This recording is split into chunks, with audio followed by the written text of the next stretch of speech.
சேவைகள் செய்யப்படுவதில்லை. சேவை செய்பவர்களுக்கு விருதும் பாராட்டும் அளிக்கப்படுகிறது.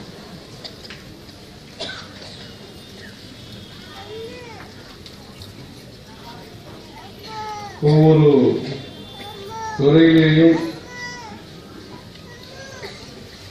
சிறந்து விளங்குபவர்களுக்கு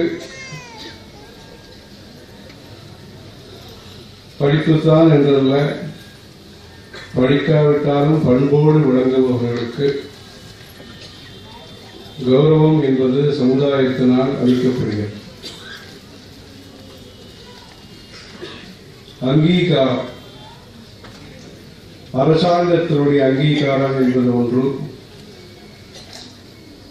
சமுதாயத்தினுடைய அங்கீகாரம் என்பது ஒன்று, குடும்பத்தினுடைய அங்கீகாரம் என்பது ஒன்று.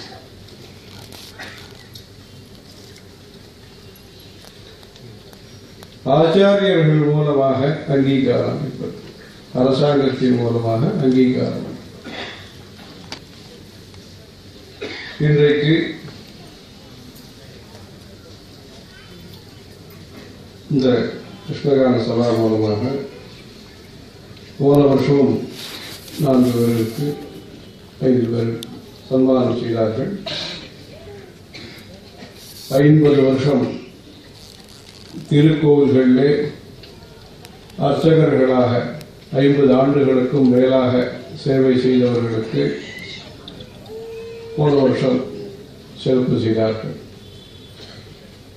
இந்த வருஷம் திருவானைக்காவல் கிருஷ்ணமூர்த்தி நண்பார்கள் ஜம்புகேஸ்வரத்திலிருந்து 1000க்கும் மேற்பட்ட வேத பாராயணங்களை செய்து சம்ஹிதா பாராயணம், கிரமபாராயணம், ஜடாபாராயணம், கனபாராயணம், சரட்சண கனம், வேத பாஷ்யம், சாஸ்திரங்கள் சிறிய வயதிலே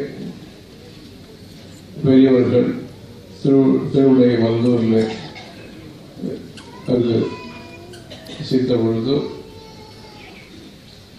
இன்னும் ஆரம்ப காலங்களிலே அந்த காலத்திலே வேதங்கள்லாம் படித்து வந்திருக்கிறார். வித்யாஸ்தானம் என்று, ஜெகத்குரு வித்யாஸ்தானம் என்று இந்த திருவானைக்காவல் வேத பாடசாலைக்கு பெயர். அங்கு பல காலம் வேதங்களை சொல்லிக் கொடுத்து வேத பிரச்சாரத்திற்காக நிறைய பணிகளை செய்து வருகிறார்.